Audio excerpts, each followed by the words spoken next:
फ़खर साहब, हुकूमत इतनी ईगर क्यों है मुज़ाकरात के लिए? वज़ीर आज़म का खुद बढ़ना ऐसे माहौल में जब नज़र आ रहा है कि वो कितनी सिक्योर पोजीशन में, हाइब्रिड हुकूमत, तो उनके अपने वज़रा कह रहे हैं कि ज़बरदस्त निज़ाम है और हम इसको बड़ा इंजॉय कर रहे हैं, फिर हुकूमत क्यों चाहेगी PTI को वापस बुलाना? देखिए अलीना, हर सियासी जमात की अपना जो सियासी तर्ज अमल होता है और उसके तहत ही, और एक उनका अपना नज़रिया होता है, उसके तहत ही वो सियासत करते हैं।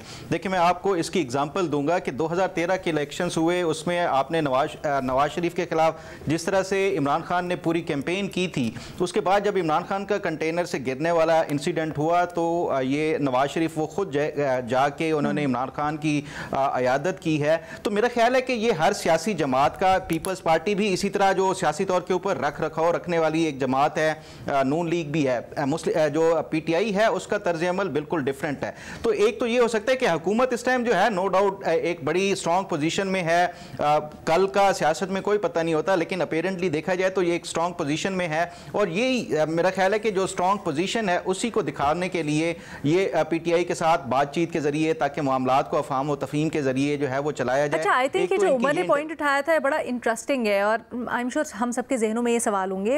आप कहिएगा साफ़ी साहब, क्या आपको भी इसमें ऐसा लगता है कि जो रहनुमा हैं इनकी फ्रस्ट्रेशन कहीं ना कहीं एक्सप्लॉयट हो सकती है या हुई होगी? ये जो ख़त लिखने वाले, क्या आपको लगता है ये मज़ीद खान साहब के बयानिए को कमज़ोर करने के लिए, या PTI जिस तज़ब्ज़ुब का शिकार है उसको मज़ीद कन्फ्यूजन डालने की एक दरमियान में राह हो सकती है? नहीं, ये तो मैं नहीं कह सकता कि उन्होंने इंटेंशनली खान साहब के बयानिए को कमज़ोर करने या उनको चैलेंज करने के लिए ये काम किया होगा, लेकिन इसकी पॉसिबिलिटी है कि वो फ्रस्ट्रेट हो चुके हो, क्योंकि बाकी जमातों में जब इस तरह की गिरफ्तारियां वगैरह होती हैं तो उसमें सबके लिए आवाज़ उठाया जाता है, और PTI में रिहाई की बहुत बात की जाती है और सब कुछ उसी के गिर्द घूमता है, लेकिन वो लोग सिर्फ इमरान खान साहब का नाम लेते हैं और ये बाकी असीरान जो है ये पस मंज़र में चले गए हैं। तो इस बात का इम्कान है कि वो फ्रस्ट्रेट हो चुके हों। ठीक है, कोई महमद या फ़खर में से इसके ऊपर बात करना चाहेगा इस पॉइंट के ऊपर कि माइनस खान की बातों के दरमियान ये ख़त आना और फिर इसमें ये उनसर के एक्सपर्ट? जी महमद।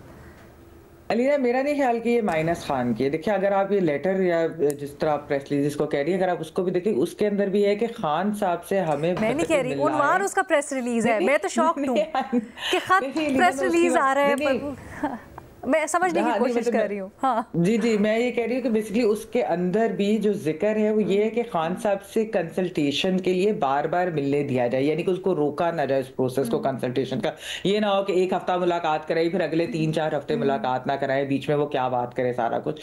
तो वो खान साहब के साथ को कंसल्ट करके उनको कायल करना चाहते हैं। ये माइनस इमरान खान नहीं है, क्योंकि देखिए मैं आपको ये बात कहूँ कि ये सबको पता है कि माइनस इमरान खान तो का मतलब है कि उनकी अपनी सियासत माइनस हो जाएगी। माइनस इमरान खान PTI नहीं है, PTI is Imran Khan only. Fakhar साहब कुछ कहना चाह रहे हैं इसके ऊपर शिद्दत से?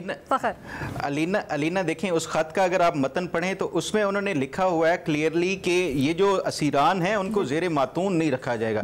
यानी वो इससे एक चीज़ ये भी रिफ्लेक्ट हो रही है कि वो अब थक चुके हैं वो जेल में रहते हुए, इसलिए एक तो वो कह रहे हैं कि ये इन मुज़ाकरात में इन असीरान को भी हिस्सा बनाया जाए और फिर उसके साथ साथ मुज़ाकरात में इनको शामिल किया जाए और इनको ज़ेरे मातून ना रखा जाए। तो एक तो ये उनकी फ्रस्ट्रेशन भी कि जेल में रहते हुए मुज़ाकरात के आगाज करने पर किसी फरीक को मातून करना, इस सारे अमल को सबूताज करने, हाँ वो किया जाएगा। एक तो ये है। दूसरा, वो आप प्रेस रिलीज के हवाले से कह रही हैं, देखिए जहां तक जेल रूल्स का है वो उसमें आप कोई भी जो जेल का इनमेट होता है वो वैसे सुप्रीडेंट की इजाज़त के बगैर वो कोई ख़त नहीं लिख सकता। तो ये एक उस वजह से भी हो सकता है कि उन्होंने इसको प्रेस रिलीज की सूरत में एक जारी किया हो। अच्छा। जो कवानीन है जेल के उसकी वजह से वो किया गया हो। एक चीज़ आखिरी, जो हुकूमत, देखें हुकूमत क्यों कह रही है, जब आप पोजीशन ऑफ स्ट्रेंथ में होती जी, उसमें आप एक एसोसिएशन बना के कि 4-5 लोगों ने इकट्ठे मिलके वो किया है अपना जो एक स्टेटमेंट दी है, तो वो उसकी वजह से एक सिंगल इन्वेट नहीं कर सकता, उसके लिए इजाज़त देनी पड़ती है।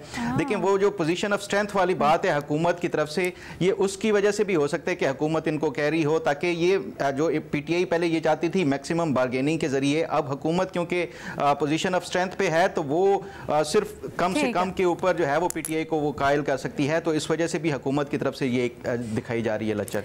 ठीक है जी। लेकिन अलीना जो ये बात सारे कह रहे हैं ना कि जी वो फ्रस्ट्रेशन, देखिए अब आप खुद मुझे बताएं, 70 साल के आप लोग हैं, आपको अगर एक चीज ये नजर आ रही हो कि अब कोई वे आउट ही नहीं है, जिस तरीके से हाइब्रिड का कंट्रोल हो रहा है, हर रास्ता बंद होता जा रहा है, तो इसका मतलब है कि सारी जो बाकी वादा जिंदगी उन्होंने क्या झीलों में ही काटनी है, वो चाहते हैं कि कोई ऐसी चीज हो कि जिससे कोई स्पेस निकले, कोई कल को रास्ता निकल सके, वे आउट हो सके।